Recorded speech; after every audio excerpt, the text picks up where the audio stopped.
નમસ્કાર મિત્રો, સ્વાગત છે તમારું આપ સૌની સિયારી ચેનલ ગુજરાતી સાહિત્ય વિદ નિકુંજ યુટ્યુબ ચેનલમાં. હું નિકુંજ પરમાર આપ સૌનું તહેદિલ સ્વાગત કરું છું મિત્રો. તો આપણે આજના વિડીયોમાં ચર્ચા કરીશું.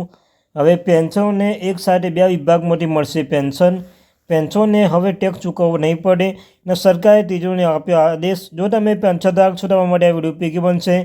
વિડીયો શરૂ કરતાં પહેલાં વોટ્સઅપ ચેનલ ટેલિગ્રુપ બંને બનાવે છે, લિંક પર ડિસ્ક્રિપ્શન મૂકું છું, જોઈન થઈ જજો. તેમના ચાલો મિત્રો, સરકારી કર્મચારી, નિવૃત્ત કર્મચારી, પેન્શનધારક બાબતે, તેમના પગાર બાબતે, ડીએ, ડીઆર, એચઆર અન્ય કોઈ પણ અપડેટ આવે તો પણ જાણ કરવામાં આવશે. તો આપણી આ ચેનલ ગુજરાતી સાહિત્ય વિદ નિકુંજ ચેનલને સબસ્ક્રાઈબ કરીને બેલ આઇકન બટન દબાવવાનું ભૂલશો નહીં. તો મિત્રો, પેન્શનધારક માટે ખૂબ જ સારા સમાચાર આવ્યું છે. તો ચાલો જાણીએ વિગતવાર માહિતી.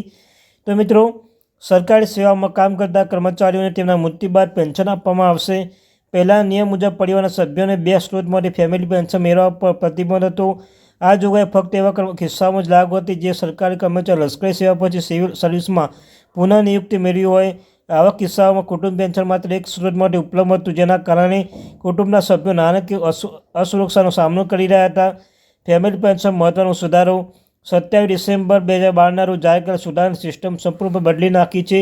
આ સુધારા હેઠળ હવે એક જ સરકારી કર્મચારી અથવા પેન્શનધારક પરિવારને બે સ્ત્રોતમાંથી પેન્શન મેળવવાનો અધિકાર આપવામાં આવે છે. એટલે કે લશ્કરી સેવા માટે પેન્શનની સાથે સિવિલ સર્વિસ પણ એક પેન્શન મળશે. આ ફેરફાર એવા કેસમાં પેન્શનમાં રાહત આપશે જેમાં વ્યક્તિ પહેલાં લશ્કરી સેવામાં અને પછી સિવિલ સર્વિસના સેવા આપી હોય અથવા સરકારી સ્વાયત્ત સંસ્થામાં સેવા આપી હોય. આ સુધાર મહત્વપૂર્ણ હતો કારણ કે તે પરિવારના આર્થિક રીતનું સંરક્ષણ કરવા માટે એક મોટું પગલું હતું. આનાથી તે પરિવારનો ફાયદો હતો જે અગાઉની પેન્શનના અભાવે આર્થિક મુશ્કેલીનો સામનો કરી રહ્યા હતા. બે પેન્શનના મેળવવામાં કોઈ અડચણ નથી. કેન્દ્રીય નાગરિક સેવા પેન્શન નિયમ 2021 હેઠળ સ્પષ્ટ કરવામાં આવ્યું હતું કે હવે સરકારી કર્મચારી અથવા પેન્શનધારકના પરિવારને સભ્યોના બે સ્ત્રોતમાંથી કુટુંબ પેન્શન મેળવવામાં કોઈ અવરોધ નથી. નિયમ 50 હેઠળના ફેરફારથી કર્મચારીઓ અને તેમના પરિવારોને નાણાકીય સ્થિરતા મળી રહે છે. આ સુધાર માત્ર પેન્શનધારક પરિવારો માટે રાહતનું સાધન નથી, પરંતુ તે સરકારી તંત્ર પ્રવૃત્તિ જટિલતાને પણ સરળ બનાવે છે. હવે પરિવારની સભ્યોને બે અલગ અલગ વિભાગમાંથી પેન્શન મેળવવાનો અડચણનો સામનો કરવો પડશે નહીં. નિષ્કર્ષ મિત્રો, એ સ્પષ્ટપણે છે કે જે કુટુંબ પેન્શનરો અને તેમના પરિવારને મોટી રાહત આપશે. સેન્ટ્રલ સર્વિસના નિયમ મુજબ 2021 સુનિશ્ચિત કરે છે એક જ સરકારી કર્મચારી અથવા પેન્શનધારક પરિવાર બે સ્ત્રોતમાંથી પેન્શન મેળવવામાં કોઈ અવરોધ નહીં આવે. સરકારે આ પગલું માત્ર પેન્શન સિસ્ટમ વધુ મજબૂત બનાવવાનું નથી, પરંતુ પેન્શન અને તેમના પરિવારોને તેમના ભવિષ્યને સુરક્ષિત કરી નાણાકીય સુરક્ષાના દાખલો પણ પ્રદાન કરે છે. કેન્દ્ર અને રાજ્ય સરકારના કર્મચારીઓને મૃત્યુ પછી તેમના પરિવારોને આર્થિક સહાય તરીકે કૌટુંબિક પેન્શન આપવામાં આવે છે. તાજેતરમાં એવું જોવામાં આવ્યું કે કુટુંબ પેન્શન પર આવકવેરો ડીટીએસ અમુક તિજોરીના ધારક આપવામાં આવી રહ્યો છે, જેના કારણે પેન્શનધારકોને આવકવેરો રિટર્ન ફાઇલ કરવામાં સમસ્યાનો સામનો કરવો પડી રહ્યો છે.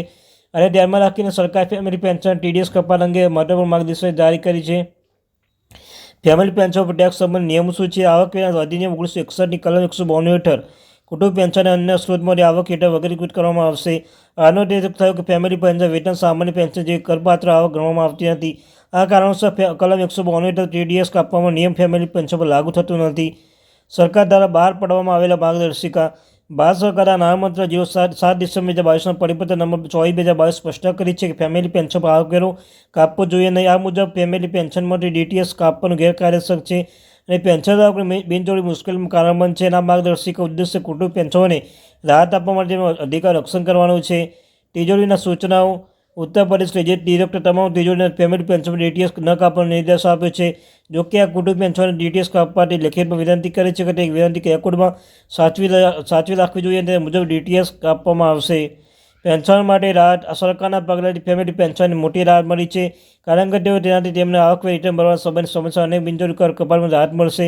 નાણાકીય પેન્શનની આર્થિક સુરક્ષા સુનિશ્ચિત કરશે અને તેમના નાણાકીય હિતોનું રક્ષણ કરશે.